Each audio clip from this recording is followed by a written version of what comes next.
یقین جانو اس دنیا میں تم ہی سر بلند رہو گے۔ وہ صحابہ کرام کو دیکھو جو 1400 سال پہلے تھے، انہوں نے توحید کے اندر کوئی کمی نہیں کی۔ حضرت بلال کو دیکھو، انہوں نے اپنی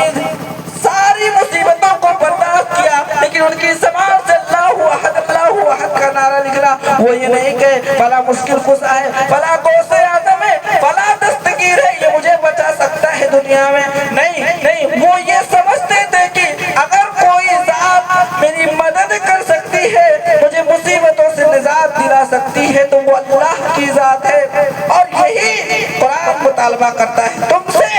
اگر تم اس مطالبے میں پکے رہے، سچے رہے، تو یقین جانیے آپ اس دنیا میں کامیاب ہوں گے اور کامیاب ہی رہیں گے، اور